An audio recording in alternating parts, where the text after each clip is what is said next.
김기현 전 대표 사퇴 이후 집권 여당을 이끌 새로운 사령탑이 누가 될지 관심이 쏠린 가운데 국민의힘이 소속 의원과 당협위원장 등이 참석하는 연석회의를 열고 이 문제를 논의했습니다. 한동훈 법무부 장관이 비상대책위원장을 맡아야 하는지를 두고 활발한 논의가 이어졌는데 역할론을 둘러싼 이견으로 결론을 내리지는 못했습니다. 국회 연결해서 자세히 들어보겠습니다. 이준엽 기자. 네, 국회입니다. 네, 국민의힘이 비대위원장으로 누구를 추대할지 결국 결정 내리지 못했다고요? 네, 그렇습니다. 조금 전 오후 4시 반쯤 비대위원장 인선 문제를 논의하기 위한 현역 의원과 원외 당협위원장의 연석회의가 시작한 지 2시간 반 만에 마무리됐는데요. 회의에서는 원내외 할 것 없이 한동훈 법무부 장관을 비대위원장으로 추대해야 한다는 목소리가 조금 높았던 것으로 전해졌습니다.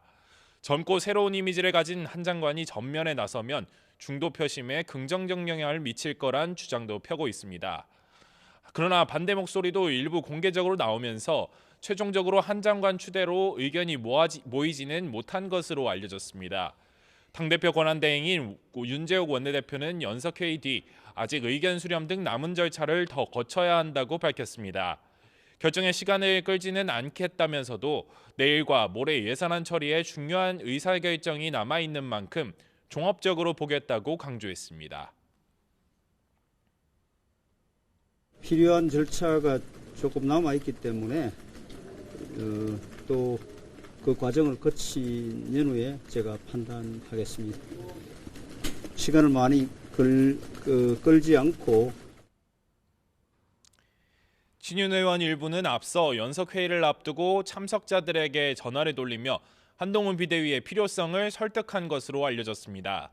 수도권 위기론을 돌파하기 위해서는 대중적 인지도가 높은 한 장관으로 당의 얼굴을 바꿔야 한다는 겁니다. 그러나 공개적으로 반대 의견을 피력하는 경우도 적지 않았는데요.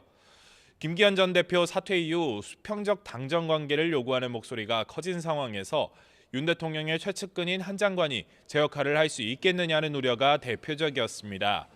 공천과 선거 전략 등을 진두지휘할 핵심 직책을 정치 신인이 감당할 수 있겠느냐는 지적도 나왔습니다.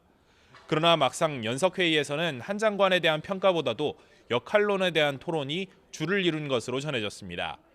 일각에서 대권주자로도 꼽히는 한 장관이 지나치게 빨리 등판할 경우 당의 미래를 위해 손해라며 비대위원장보다는 향후 선거대책위원장을 맡는 게 어떻겠냐는 겁니다. 한 장관이 정치 경험이 없는 상황에서 야당과 맞서며 당무를 총괄해야 하는 비대위원장 직책은 어울리지 않는다는 평가도 나온 것으로 알려졌습니다. 지금까지 국회에서 전해드렸습니다.